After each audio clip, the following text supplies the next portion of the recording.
I was traumatized alone in the middle of nowhere.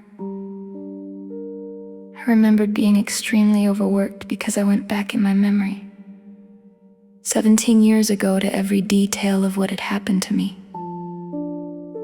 I was reminded how my existence had caused a problem in my mother's life and in her family's life. I cried all the tears I had left with. I wondered how I became a bad person instead of a good one. As I was moaning, then I remembered that I came all the way from my mom's house to help her feel better. I came to die, so she might be happy. The tears stopped. Everything shut down so I could be ready to die to make my mother happy. As I waited for death to come, my body felt exhausted. I started to drift into sleep. I don't know what happened next. I don't know how long it took me to wake up, but all I remember is when I got up, there was no more darkness. The dark was gone. It looked like daytime. I got up with my grandfather's memories. I missed him so much. I started to walk to find something to eat, using the skills I learned from my grandfather. When he took me to look after cows in the forest, I began finding food and making fire. I stayed longer in that forest, surviving on fruit and a kind of wild grass my grandfather had taught me to eat. During that time, while I was alone and waiting to die, the time I had spent with my grandfather saved me in that lonely place.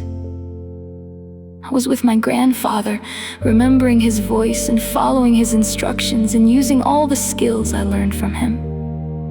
It helped me to stay in the jungle long enough. I don't know how many days, weeks, months, or years I spent in that place. But all the time I spent, there was enough to make my brain get stuck and forget all about me.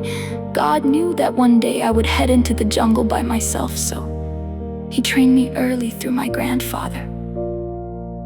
He taught me how to treat myself if I got injured or got bitten by a snake. I knew what to do when danger came. My life was hard, but sometimes I see how it was planned by God. With my grandfather's memory, it took more time for my body to give up. One thing was hard in that jungle: the rain and mosquitoes. If there were no rain, mosquitoes would attack me. When it rained, making a fire became impossible. I had only the clothes I had on the day I left my mom's house.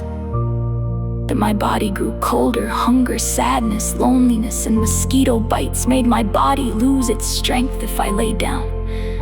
I felt like I did not want to move. It was harder to get up. I wanted to stay in one spot. But the longer I lay there, the weaker I became. I started forgetting. My memories of my grandfather began to fade. I missed his jacket, the one he used to put on me when it rained while we watched the cows. That memory covered me for a while, and then it too slipped away. After that, I kept swinging between strong and weak, hope and hopelessness. My body could no longer hold much. Sadness, pain, and silence overtook me. I had no one to talk to, and it felt impossible to survive in that forest. That moment I felt weak and tired. When I couldn't get up, then I let it go. Normally in that forest, I kept moving myself, walking around or reading my Bible, but that time I felt like I had no strength left with me. Then I told myself, it's time to rest. This was the time everything changed into the invisible world, Janette's world. When I accepted my body to let it go, and accepted that it was time to rest, it felt like everything slowed down and quiet. At that moment, I just fell asleep.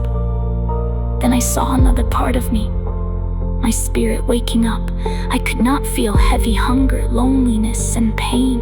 The part of me that came out of my body felt completely free. I couldn't feel that broken feeling, that guilt that I caused my mom's sadness, that regret. It was no longer there. I felt nothing. And I was not that heavy.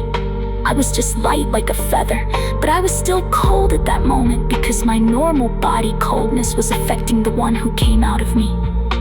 My spirit. Then my spirit floated onto a tree branch. I remember seeing myself like I was in two visions of myself. I took a look at my body below, shivering in the cold. But as I was hanging in the tree branches, somehow my body and I were still connected. Because as my body was experiencing cold, my other part was cold too. But the difference was my body was too heavy, but as a spirit I was very light. Then I started to fly out to get to a place where I would feel no coldness. In time, like the blinking of eyes, I was above the forest. In another short time, like a blinking of eyes, I saw myself sitting on the back of a strong, mighty eagle. I don't want to go deeper into Jeanette's life beyond the veil, because I will talk about it in my other story and testimony, which will be called Jeanette's Life Beyond the Veil.